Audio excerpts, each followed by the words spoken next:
We are going to take just another 30 seconds to allow for all the participants to join us. So bear with us here. Just a tad bit of patience. We'll get started in just a moment.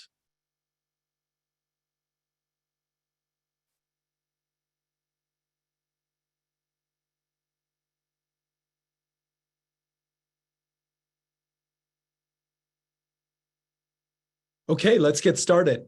Thank you for joining us for today's webinar. My name is John Horning.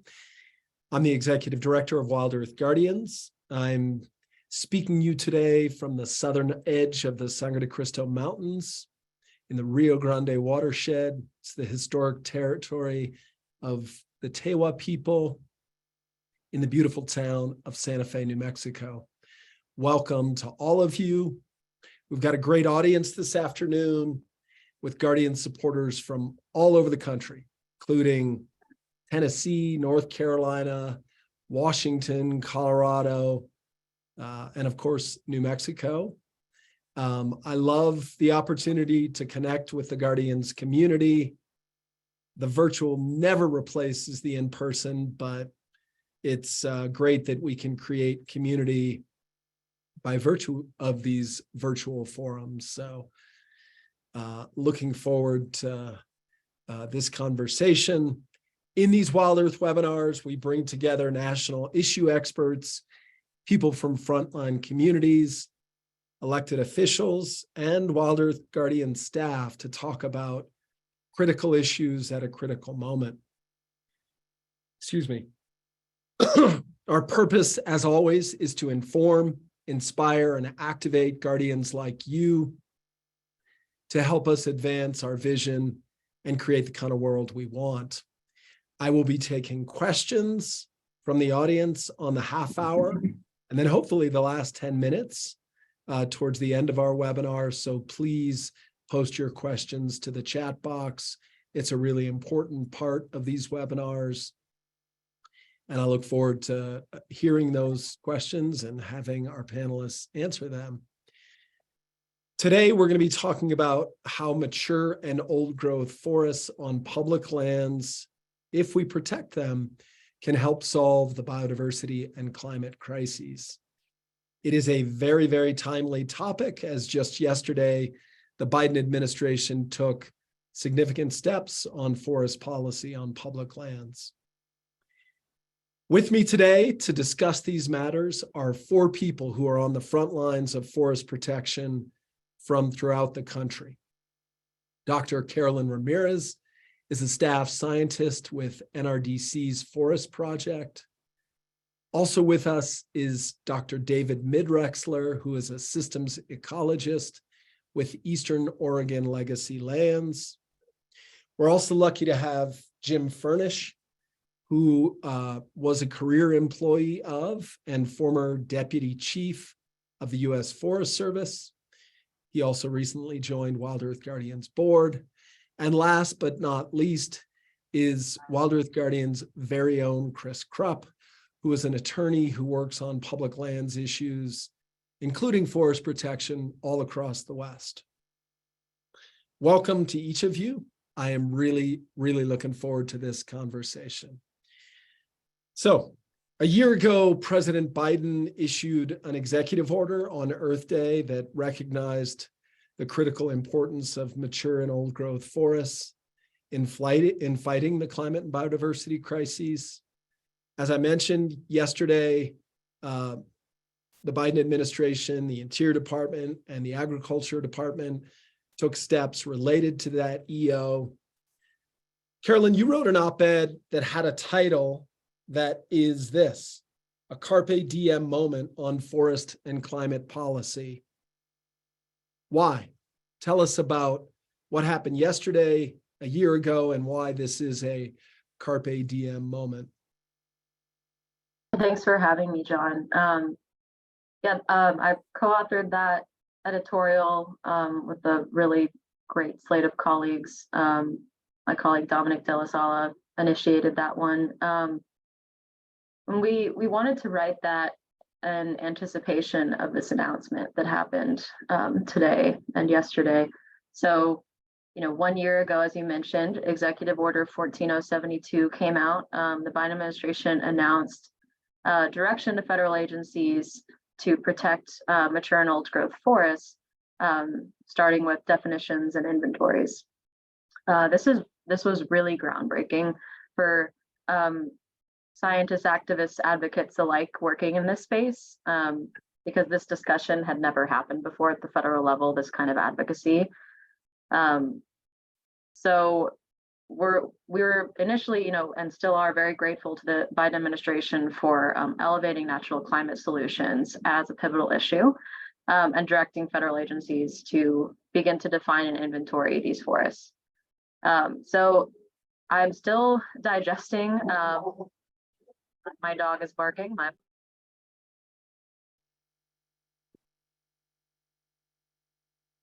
Y'all hear me okay? We can. Okay. She might keep barking in the background. She doesn't understand what's happening right now. Yeah, so I'm still digesting the definition and the inventory and the proposed rulemaking that they've released. But overall, it's the first federal inventory of mature and old growth forests. I mean, that's super exciting. If I knew where to click the react, I would do a little like party reaction, because it's a big deal for that to happen. And from the press release and within the report itself, they said that the initial inventory identified more than 32 million acres of old growth. And interestingly, most of the federal forested lands are like proportionally mature. 45% of all forested lands managed by the two agencies are mature, and 18% identified as old growth. So we've been urging the agency to start a rulemaking in parallel with the inventory since the EO was announced. And today's advance notice of this rulemaking is a really welcome step, even though that rulemaking was not initiated until the Federal Register notice will go up tomorrow. But basically, we really want this to start happening as soon as possible. So with the Federal Register period beginning tomorrow, we encourage all advocates for mature and old growth to let the agencies know your thoughts, as we certainly will in RDC and within our coalitions. So I'll stop there for now, but yeah, look forward to talking more about that. Yeah. So before I get to you, Jim, to talk about some of the historical context, why the EO was necessary, I'm curious if anyone would like to offer, anyone else, including you, Jim, would like to offer some initial impressions given today's news and yesterday's announcement about sort of the follow through on the executive order. Jim, Chris, just initial impressions. Well, I was encouraged a year ago with the initial executive order, and I'm somewhat encouraged today. The Forest Service has taken some important steps, but gosh, John, there is so much yet to do to realize true gains. There's been some good talk, some good implications, but we're still waiting for the real stuff to land, with some trepidation about how committed these federal agencies are to really make big gains with respect to mature and old growth forests. I'm still holding my breath. Chris, anything to add to that again before I circle back to you, Jim? Yeah, I haven't seen the proposed rulemaking yet, but from what I heard yesterday, there's some concern that the rulemaking is going to be focused on the increased threat of wildfire from climate change. And really it needs to focus on durable, strict protections for all of our mature and old growth forests. The focus on wildfire is, if that's what the focus is going to be, that would be misplaced. Yeah, worrisome and troubling potentially. We'll circle back on fire later in the conversation. Jim, I wanted to come back to you as a former career staffer in this agency, or at least in one of the two agencies that are responsible for carrying this executive order out. Just to provide some of the historical context, a lot of activists on this webinar will have that, but for the lay audience, why was this EO necessary? Let's start there. Yeah, I think it's important to take a look at the history of the Forest Service. If we could have that graph pull up, that I think the easiest way to examine this is looking at historic logging on the national forest. And if you notice in the middle of that graph, about 1945, 1950, in the pre-World War II era, there was very little logging done in the national forest as a general rule. And I might say the politics of this was that the timber industry and the politicians were all united in the belief that they wanted to keep national forest timber off the market, because they felt that if the national forest started logging, that it would wash the market and diminish the value of private land timber. World War II changed all that with the huge housing boom that followed, associated with some important income tax changes that fostered home ownership, and also the GI Bill, the emergence of the middle class. We saw a tremendous housing boom, the need for primarily lumber and plywood. And so you saw this post-World War II era. And bear in mind, my career spanned 1965 to 2002. So I lived through this huge ramp up, about 4 decades of frenzied activity. And you might notice also 1970, Earth Day, the original Earth Day, came right about the peak when the national forests were harvesting over 11 billion board feet a year, from levels previous to World War II, less than 2 billion. So it was this was when the forests earned their kind of self-proclaimed can-do title as a federal agency. The last spike that you see there that occurred in the early 1990s was the spotted owl crash. And I might note that sharp peak there, the national forest harvested more timber in 1989 than ever in their history. And this was after at least 2 decades of fevered opposition from many, many environmental groups across the country who became increasingly alarmed.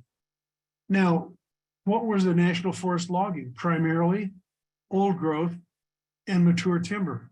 So you had 4 decades of concentrated liquidation of this that resulted in the spotted owl lawsuit, and then the big crash that came, and then the Forest Service now has settled into a pattern of about 4 billion board feet a year. And I would say they're still trying to find their way to a large degree. This executive order points to the importance of climate change, which emerged as a potent issue in the late 90s and has largely been ignored by the Forest Service up until now. So this executive order tends to force their hand.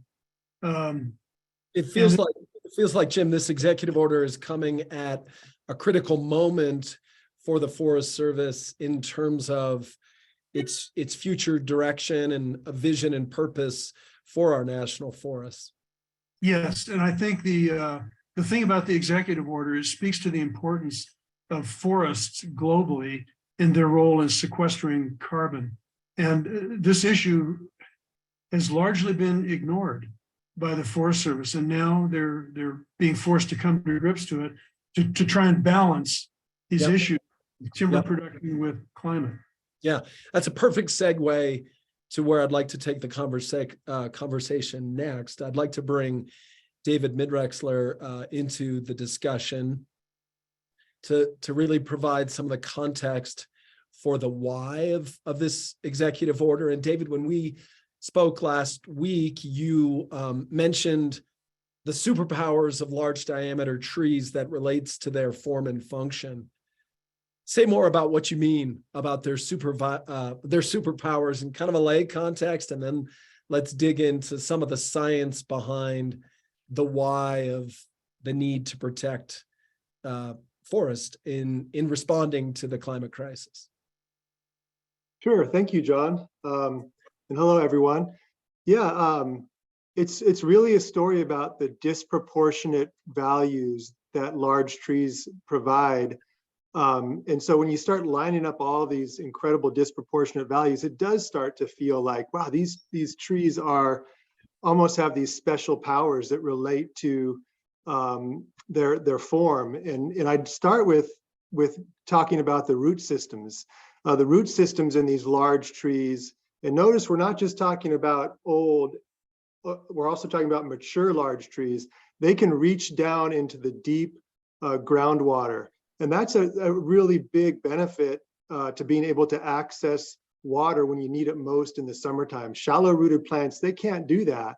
And so they have this deep root system, these large trees do, that allow them to reach deep groundwater, pump it up into their canopy, release it to the atmosphere. And then from a satellite, when we're measuring the temperature, we're measuring a result of that evaporation from the canopy. So you think about all the mature and old forest around the world measured from a satellite, the temperature is radically cooled by these systems. So they're cooling climate in a way that other plant communities can't do. And in fact, temperatures in a forest, land surface temperatures in their canopy, right in the direct sunlight, 30 degrees Fahrenheit cooler than adjacent land cover types. So huge climate effects. And of course, all that water is then going out into the atmosphere. It's moving downwind, helping to create clouds and additional rainfall downwind. Now, another thing that is amazing about forests is same thing when they bring that water up through their root systems. At nighttime, ponderosa pine and Doug fir will do something called hydraulic redistribution, and they'll drop that water off into the upper soil horizons. Just let it go and soak the soil around them. So this is a really unique thing that trees do because it actually benefits other aspects of the environment as well. Other plants can use that water. And so at the nighttime, they're pumping this water up, dropping it off. And then when the day starts, they can start using that water. And about 35% of a ponderosa pine's water supply in the months of July and August have been traced to this hydraulic redistribution. So when you think about that in a hotter and drier world with more heat waves, these trees are crucial at surviving these droughts, at helping the rest of the ecosystem, and having these tactics to allow themselves to continue growing and storing more carbon, which leads into this slide right here, which shows that these large trees globally around the world, we're finding that about 1 to 5% of the largest trees store about half of the carbon in the forest, which is pretty remarkable when you think about that. I mean, here in Eastern Oregon, we looked at this, and you can see on the chart, you've got tree above ground carbon on your y-axis and tree diameter on the x-axis. And you can see at those lower diameters, the tree is actually not putting on carbon that quickly. It takes a while for the tree to kind of ramp up its photosynthetic machinery to really start growing quickly. That's why when people tell you that young forests can outgrow old forests, that completely mistaken. They don't even have the capacity to even be a serious contender in that game. And then you can see the 21-inch rule. That's that dashed line that we used to have a strong protection for large diameter trees. When trees get up to that threshold, they really take off with their carbon stores.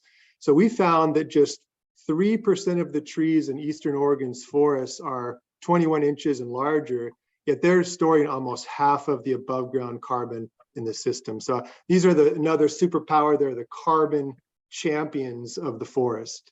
And another superpower is the wildlife habitat. And there's several of you on this webinar that I've worked with in the past, and we've been talking about this value for a long time. And I want to bring it up because when we talk about old growth and large trees, we need to remember all the lessons learned from the past. And we've learned that these mature trees are incredibly valuable for wildlife habitat for a long time. They can do things like when they get damaged, they can activate stems called epicormic branch structuring, and it creates these really unique stem and canopy structures that are typical in these old trees that wildlife absolutely love. And many wildlife are dependent upon those features specifically. So you get into very unique habitats that take a lot of time to develop. So that's a few of the issues that I think are super cool about old growth. There's more, but I'll stop right there and see where the conversation goes. Yeah. You know, it's funny listening to you when it made me reflect on the fact when I sit before a big tree, I experience a sense of awe and wonder. And for me, that's an emotional thing. I'm not a scientist. But as I listened to you, I wondered if a part of that sense of awe and wonder isn't like a deep understanding of all the science that you laid out, that there is this sense of mystery of like, wow, what, like a feeling of the superpowers that these trees have. So thank you for digging into the some of the science. Wanted to come back to you, Carolyn, to talk about the mature component of this policy. You know, most of us are familiar with ancient forests or old growth forests, but mature forest is a newer concept. I know you've done research and written on this, and some of David's science actually speaks to that. There is that threshold. Could you briefly talk about how to define this, especially as it relates to the superpower of carbon storage? At when do mature forests become mature forests, and why is that relevant and important in the climate context? Definitely, yeah. And I just want to note in the Q&A, Britt Howe asked a question about the difference between old growth and mature. So perfect timing, because that's what we were going to get to right here. So yeah, what I kind of want to lay out here is essentially, so old growth are enchanting, as you were talking about, John, and as you were talking about, David, but we don't have a lot left. And that's because most of the old growth was cut during European colonization of indigenous ancestral homelands that we all are on right now. So a lot of that cutting began in the East. So there's not a ton, like I live in the Eastern region, I'm in Chicago, on the ancestral homelands of the Council of Three Fires, the Potawatomi, Ojibwe, and Odawa tribes. And when I've been up in Wisconsin, you know, I've seen old growth, but there's not much left in the Eastern region. And so as that big cut began to move west, the Forest Service happened. We could have a whole conversation about, you know, the good and the bad of the formation of the Forest Service when that happened, but we won't go into that right now. But that did stop a lot of the destruction of Western forests, and that's why we have more old growth over there. But mature forests and trees are those stands that are basically the growth stage before old growth. So they're starting to develop old growth characteristics, but they're younger. And so mature forests are really, really important in the US, because if we don't protect those, then we'll never have old growth forests again. And so mature forests are, you know, there's a lot of variation in forest types throughout the country, but carbon is actually a really great kind of normalization that we can use across different forest types and regions. So we published a paper earlier this year in Frontiers Forest and Ecology. And if you could put up, I think the first image I sent, first figure. So what we did was we looked at 11 national forests all over the country that were representative of different geographic regions in the United States. So you can see those are all circled there, like Gifford Pinchot and the Malheur in the Northwest. We looked at the Chequamegon-Nicolet, which is the closest to where I am right now, Green Mountain and White Mountain, some forests in Arizona, et cetera. And so we looked at these forests and we wanted to see, evaluate the rate of carbon accumulation within these forests. So can you go to the next slide?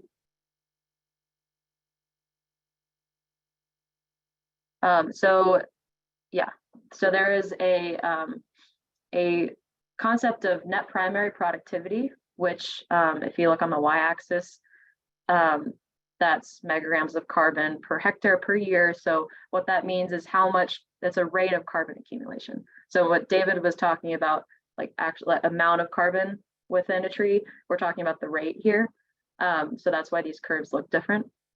So we're looking at the rate of carbon accumulation versus age. And so if we look at where that rate hits a maximum, we've found that that's a pretty good place to settle on defining stand maturity. And so we estimate that as it's the annual net quantity of carbon removed from the atmosphere, and the age that correlates from that could be an age of maturity. So in PP, net primary productivity is calculated by combining 4 terms that have to do with the annual accumulation of live biomass, mortality of above ground and below ground biomass, foliage turnover to soil, and fine root turnover to soil. You can read more about it in the paper. So I won't, belabor the equations too much, but what we also did was we related this stand age of maturity to the median tree diameter of a forest type within a region. And so correlating that median tree diameter with the age of CNPP allows a directly implementable way to measure stand maturity in the field. So, and I also, so while, this graph specifically is only looking at southern forests, which is why the age of maturity is so much lower. But, I did a statistical analysis separate from this paper that looked at CNPP ages averaged by region. And they all actually, every regional average falls below 80 years. And in the new Forest Service, documents that they just released, they actually, they noted the 80 years was a metric that people threw out there during the comment period. I was on that comment letter. Yeah, basically what we're saying here is that there is, a margin where we can actually find this kind of agreement. And so carbon is a good metric to define mature forests. So am yeah, I right in basically concluding, this is the basis for mature forests playing a critical role in carbon storage and in responding to the climate crisis. Is that the take home? Right, yeah. So even though the rate peaks at what we're saying is maturity, if you looked at the plots, if you're looking at the plots that David showed, or if you showed carbon accumulation versus time, that would continue to go up. So those old growth trees are going to have way more carbon in them than, and then the rates that we're looking at are also based on stands, not individual trees. But yeah, that rate is a good way. It's like mathematically, it's the derivative of the metric that people are usually talking about, which is, how much carbon is actually in the tree as the year goes on. Yep. Fascinating stuff. Jim, I wanted to come back to you and just to bring in again some of the historical context. And it's really a 2-part question. Has the Forest Service ever had any overarching policy for ensuring that forests reach maturity? And then my second question is based on something that you said yesterday, which I'm still a little shocked by, that in analysis on timber sales, you'd said that the Forest Service has never done an economic value on the forest's ability to store carbon at an individual timber sale level. So those, the question and then the comment, if you could respond to both of those. Yeah, sure, John. Thank you. Yeah, it's actually with a note of sadness that I would comment on the first part of that question, that the historical policy related to maturity has generally been in the context of timber and logging. And really it was related to taking the first cut, largely clear cutting natural forests, and ensuring that after that and the area was reforested, that the area would not be cut again until the trees were, quote, mature. So in a sense, it was safeguard, the typical industrial practice of just basically generating very young forests and cutting them again repeatedly. What we're seeing now, in fact, almost as we speak, is that the Forest Service is being asked to take a new look at the notion of maturity in a completely different light, not related to timber harvest and logging, but with respect to carbon and climate change. That's what I find exciting about this. If they do a good job, I think that hopefully we'll see a much more progressive policy. Now, with respect to the issue of monetizing or doing some kind of economic analysis of carbon, there's been a lot of work done, through the UN and all kinds of work related to climate change. Is that carbon has a tremendous value.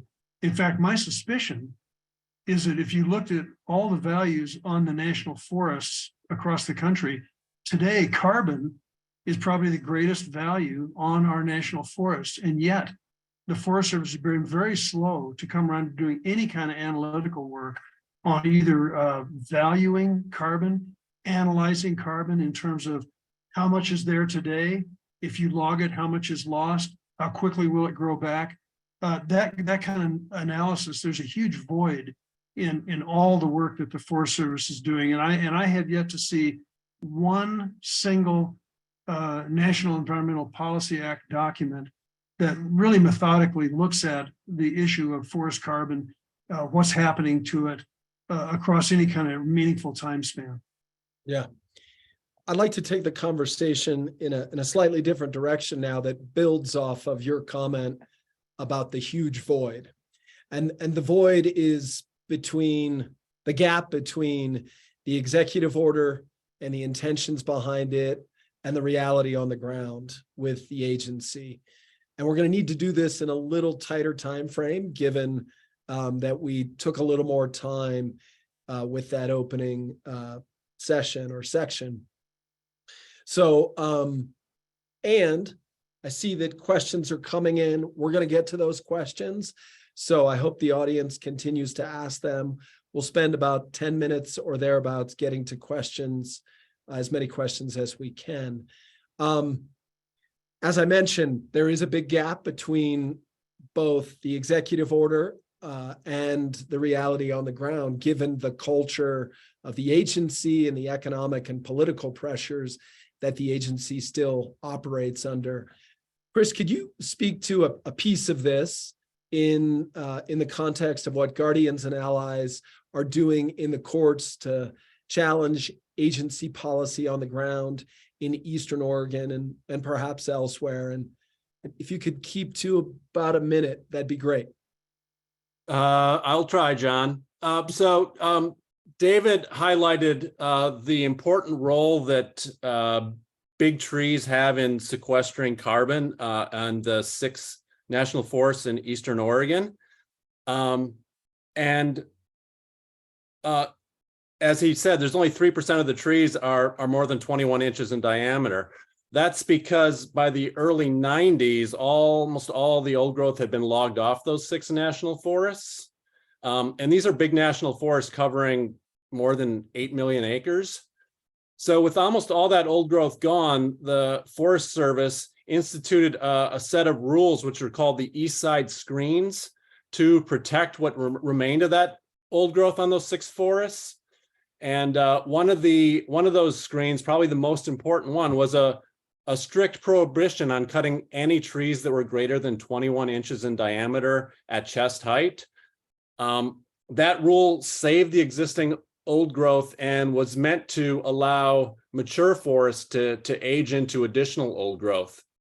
That rule was in place throughout the early 21st century, but in the second half of the Trump administration, the Forest Service proposed amending the East Side Screens, and the most controversial amendment was replacing that rule against cutting the big trees with a guideline that would permit cutting such trees under certain conditions.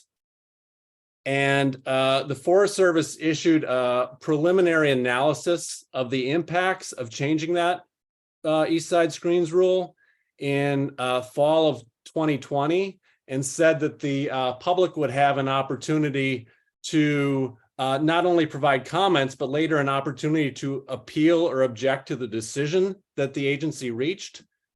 But then in the last few days of the Trump administration, the Forest Service announced it was implementing the proposed amendment, and it was not allowing the public an opportunity to object.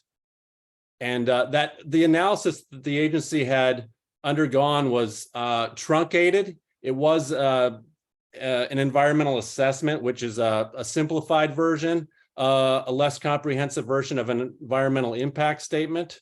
And it failed to address many of the significant impacts on the environment. In fact, the Forest Service determined that this rule that would cover 8 million acres of national forest would not have a significant impact on the environment. When the Biden administration took office, we tried to convince the Forest Service to retract that decision that was made in the last few days of the Trump administration. Unfortunately, that fell on deaf ears.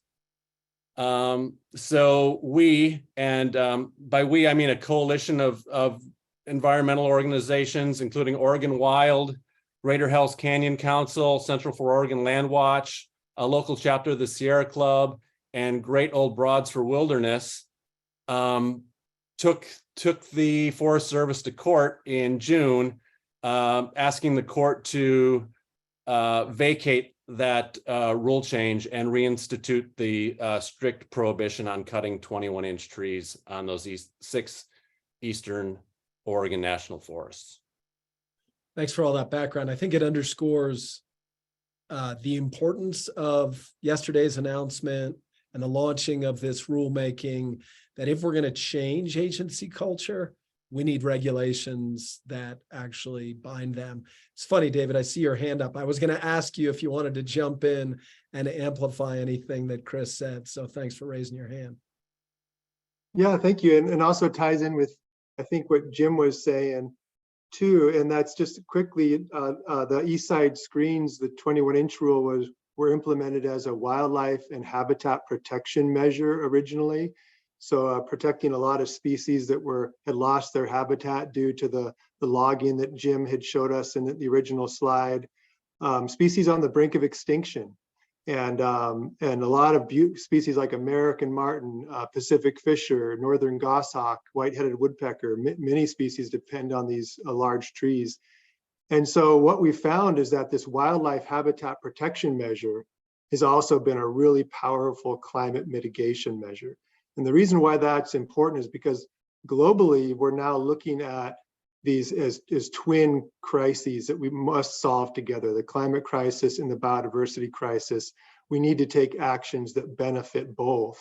There was a big report that came out showing the IPCC joint IPBES report showing that we need to take actions globally now that benefit both of these really big emergencies. And so as we're thinking about, policy and the Forest Service position, I think recognizing that triangle of values, I also put water in there. So biodiversity, carbon, and water, making sure we're bringing the whole range of crucial ecological values to the table, and that we're benefiting all of these, not just one of them, by taking measures to protect these forests.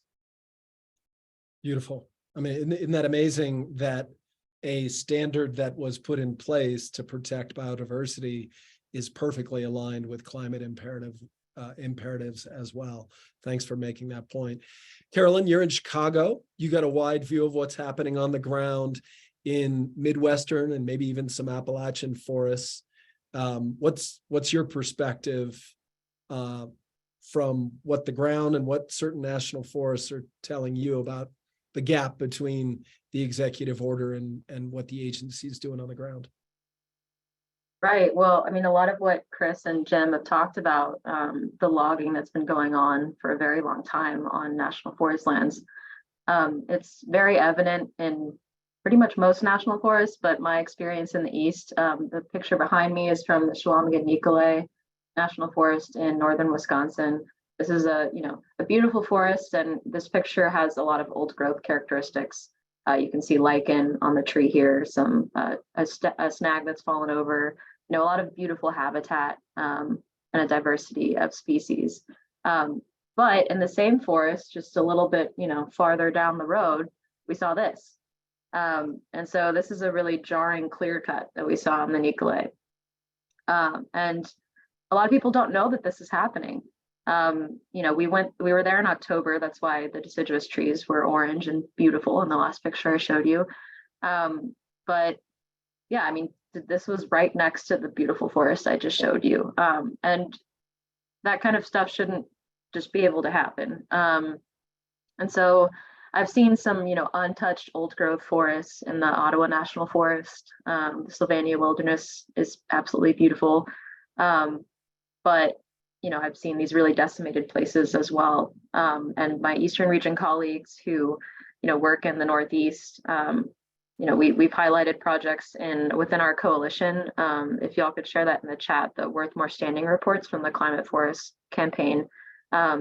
We've highlighted a lot of specific logging projects like these in national projects or in national forests all over the country, including the Telephone Gap Project in Vermont and the White and Green Mountain Forest, and then projects in the Monongahela in West Virginia, and many, many more. So we just need more people in every region to really care about this. Thank you, Carolyn. Like to pivot to you, Jim. You've written and talked about some timber sales from the Black Hills in South Dakota. What's your perspective on, again, the gap between the executive order and the vision and values that underlie it and the reality on the ground? If you could bring that picture up, I think this tells a good story. I have a real special place in my heart for the Black Hills Forest. And I would just say that this photograph tells a pretty shocking story. This is very typical about what's going on in the Black Hills today, and has been for several years. And you see, this is a wintertime, and you see this area in the foreground that's been virtually clear cut. But I would also draw your attention to the background, which is inhabited by virtually a mature forest. And I think much of the Black Hills is in this mature condition, in many ways kind of ideal.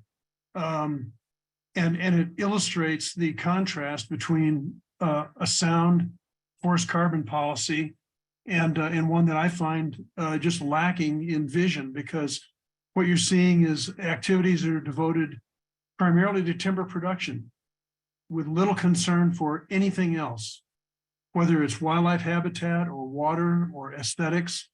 But clearly in this one, I'm trying to use this to draw a contrast between, a forest that's storing carbon and very healthy, and one where the Forest Service came in and just cut it all down, and they took all the carbon. And it'll be 100 years before this forest can have any semblance of maturity or old growth again. And I wanted to show this picture because this is going on all over the country today. And it's why this challenge to the Forest Service to wake up and smell the carbon and take a look at the future we have in the role that forests play globally in carbon storage. And this is not what we need to be seeing. We need change. I like that line, wake up and smell the carbon. Before we get to audience questions, which we will do in a moment, I wanted to bring you back into the conversation, David, just because we'd be remiss if we didn't talk about fire. You really can't have a conversation in this moment in particular about forests without talking a little bit about fire. Chris mentioned earlier one of his concerns about yesterday's announcement is that this whole policy and executive order could be sort of framed in the context of solely responding to fire. And I know that in certain circles, there's an argument that's gaining traction that if we don't log these forests, they'll burn anyway, and the fires are going to release the same amount of carbon than would be the case if we logged them, regardless of the size and intensity of the fire. Could you speak to that for a moment, and then we'll get to audience questions? Yeah, thank you. I think that is a really, in some ways, tricky, or you maybe a little bit dangerous attitude, because it involves I think a social political context that we can counter with the science, but there's also a certain a group of individuals that may use fire as a tool to kind of scare society and push agenda. Right from my co-author's paper recently, we say, it's understandable that the public wants action to reduce wildfire threats, but false solutions that make the problem worse and increase global warming are counterproductive. So, what's that talking about? So the amount of carbon removed by thinning is actually much larger than the amount removed by wildfire. So thinning, even partial thinning, can remove easily half the above ground carbon from the stand really quickly. And also the soil disturbance and other slash left on site continues to make these forests a source of carbon to the atmosphere for as much as decades to come. So you're essentially taking the forest, making it part of the problem to climate change instead of part of the solution. And that's, we're in a window of time where we don't have the opportunity to do that anymore. We need these forests to be part of the solution. Most Oregon fires release a small fraction, only 5 to 10% of the biomass carbon. And the truth is the amount of carbon combusted in different fire severities, it does differ, but not by much. So all of these fires, low severity, moderate severity, high severity, they're all pretty much burning the small materials, the twigs, the duff, the litter, the leaves. They can look explosive because there are volatile oils in the needles of trees that really go off.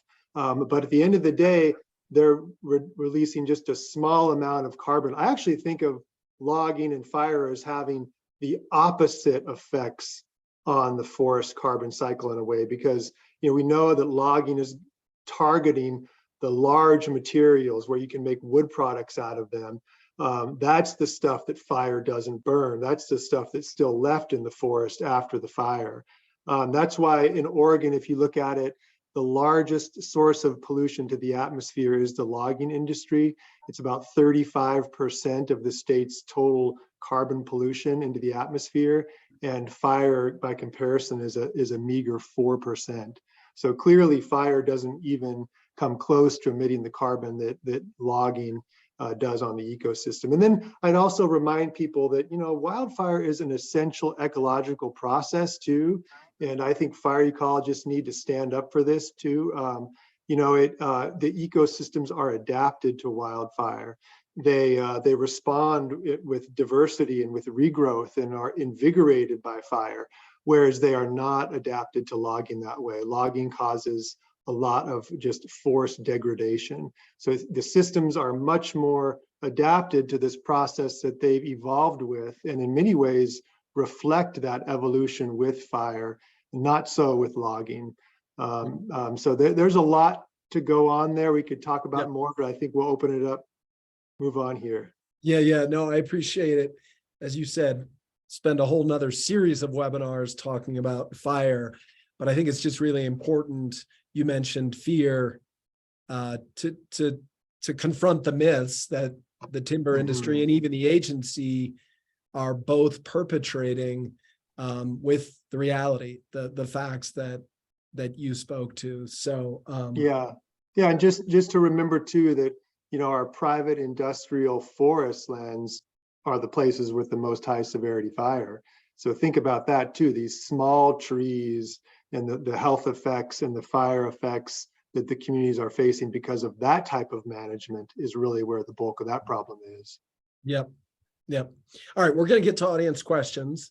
I'd love it if whoever feels inspired just jumps right in. We're going to do rapid fire because I'd like to try to get it to as many of these as possible.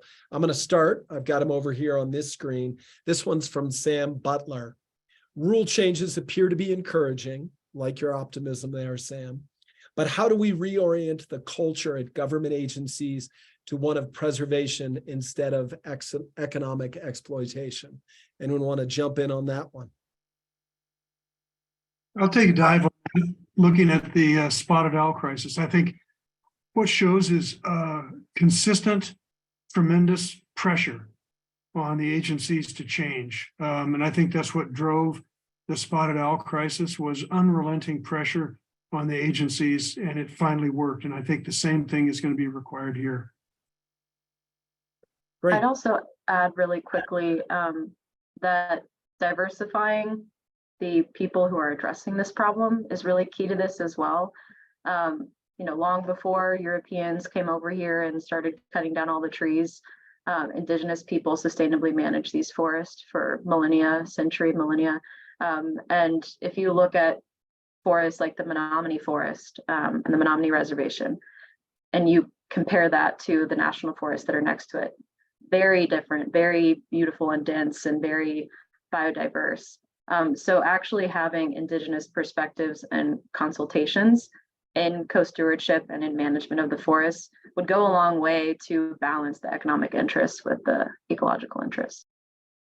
Thank you, Carolyn. It's great to have Jim speaking to agency culture, and your comments, Carol, about broader social change and diversifying our movement and how critical that is to deep change. John, can I say something really quickly? Yeah, please.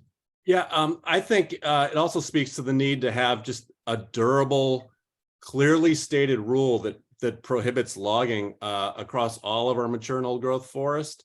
And that rule has to be written in a way that doesn't provide field staff with a lot of discretion in interpreting that rule. It's really great to have a rule with the best of intentions, but that comes from Washington, but a lot gets lost in translation when it gets to the various ranger districts, and the ranger districts are they're getting local pressures that often result in the rule being interpreted in a way that provides for a lot of logging. Yep. And that links right back to your comments, both Jim and Carolyn, about bringing voices to bear in changing the agency culture. Here's another quick question from Mark Imlay. When mature forests become old growth, do the species of plants, fungi, and animals unique to old growth forests come back? Anyone want to take that quickly?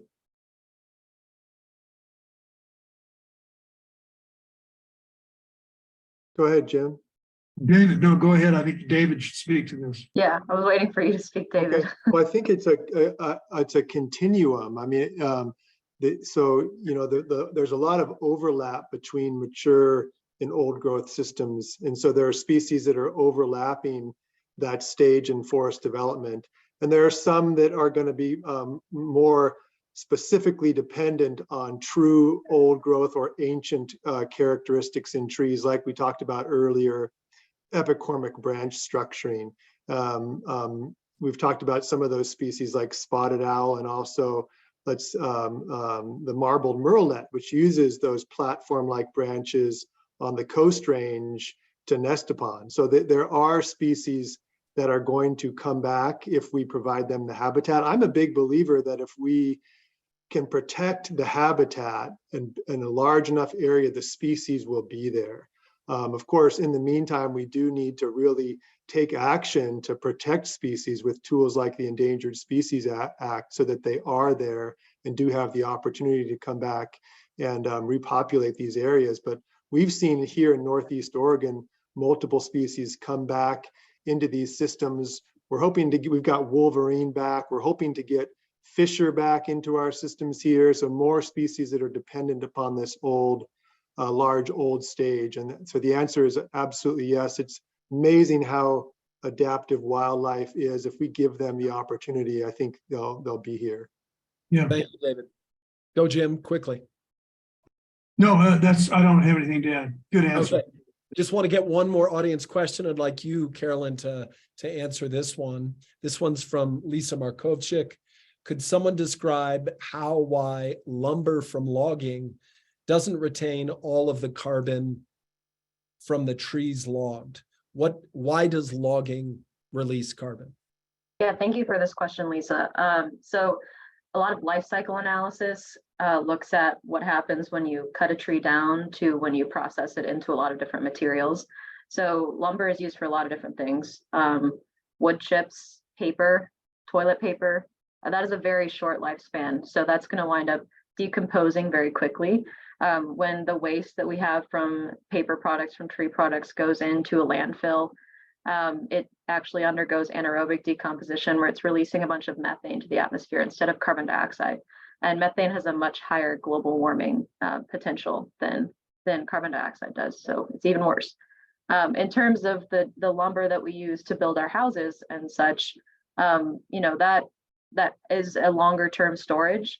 But in a lot of studies that I've read, specifically in the Pacific Northwest, looking at long-term wood products over a century or so, like from 1900 to now, or to, I guess, before the change of the millennium, only about, like 25-30% of that carbon was actually stored, still remained stored, and the rest of it had been emitted over that time period. So, and in addition to that, you're also having emissions from transportation of those materials. So, the oil that's being burned and the gasoline that's being burned, the carbon that, David mentioned that is released with slash and all kinds of things from that harvesting actually happening in the forest. So there are just so many areas that need to be accounted for. And the White House CEQ actually released guidance on this recently. So hopefully we're going in a direction where biogenic emissions in all aspects of this process have to be accounted for. Thank you, Carolyn. Jim, David, you want to complement that or want to add to that? Anything? The only thing I'd add, which just ties right into what Carolyn was saying, is that I've heard estimates that 66% of all the carbon logged from the Coast Range is now in the atmosphere. Wow, amazing. All right, well, I'd like to get to just closing thoughts from each of you. We obviously talked about the hopes and dreams for this executive order, the reality on the ground. I'd like to hear from you last, Jim, actually, because I just given your long tenure in the agency. But David, Carolyn, Chris, thoughts about where we go from here on a social, sort of political, pragmatic, rulemaking level, just closing thoughts of a minute or less. We're obviously going to go long. I apologize for that. I try to end promptly at 1, but if the audience can bear with me, I promise we'll end shortly after 1. Closing thoughts. The challenge that lies ahead in terms of fulfilling the promise and vision of the President Biden's executive order.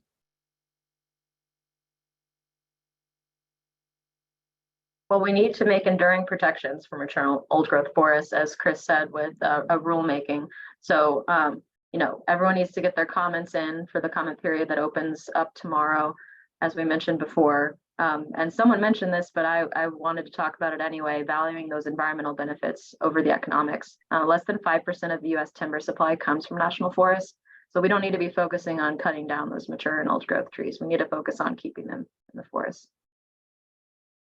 David, Chris. I hope that the Forest Service looks to the EPA for guidance, not specifically, but just in terms of what they're willing to do. Last week, the EPA announced their tailpipe emissions rule, and that is supposed to, if that rule gets written as is, we're looking at a 10-fold increase in electric vehicles by 2032. That was way beyond, I think, what the auto industry and the synthetic fuels industry was considering. And EPA didn't care. They just said, this is what we need to do to protect our planet. We're going to do it. I want to see the Forest Service do something like that. Thank you, Chris. David, thoughts, closing thoughts? I'll just be quick and I want to pass it on to Jim here. Thank you. I'm just hopeful in a way. I just want to say I'm hopeful that there's a broad coalition of voices that are going to be heard here, that we're in this moment now where we're seeing environmental and social concerns, climate justice concerns, all merging to point to the correct direction for our whole society to go. The elevation of Indigenous voices, people who are doing so much to secure a good future for our children and for all life on Earth, even though they've been, disfavored by our overall society in so many ways. And I'm just encouraged by the rising of those voices, and that they're coming from such a diverse audience. I'm hopeful that the agency will be listening to that. Thank you, David. Jim, yesterday when we spoke, you mentioned that this is just a moment riffing back to the op-ed, the Carpe Diem moment, with such potent possibilities for transforming the Forest Service. What are your hopes? What are your fears? Well, I'd start by saying I still love the Forest Service. I spent much of my adult life serving the public and with the Forest Service, and I have been an outspoken critic. This executive order has done a masterful job of teeing up the possibilities of bending the arc of public forest management. And I don't want to see the Forest Service swing and miss. They can do such a wonderful thing here of reimagining the future of our public forests. And it involves taking a whole new look at what they have to offer in terms of contributing to meaningful climate change mitigation. It's all about forest carbon and these old, mature forests that serve us so well, silently, 24 hours a day, every day, just spewing forth tremendous values that make this world such a beautiful place to live. I just plead with the Forest Service, don't miss this moment. You have an opportunity for real change, and I hope they grasp it and get something meaningful done. Thank you, Jim. And thank you, David, Carolyn, Chris. This has been an enlivening and energizing conversation. Really want to echo the words that each of you spoke to, that this is a critical moment. These are our forests. There are shared lands. The next month to two are a critical opportunity in which citizens have an opportunity to have your voice heard. So I encourage you to engage with guardians, engage with local conservation groups, national conservation groups that are trying to seize this moment and change the agency and stem off the worst of both the biodiversity and climate crises. So thank you again, David, Jim, Carolyn, and Chris, and really appreciate your participation and look forward to future conversations on this issue. Thank you so much, everyone. Have a great day. Thanks for having us. Yeah. Thank you, everyone. Thank you. Great to be with you all. Yep. Bye-bye.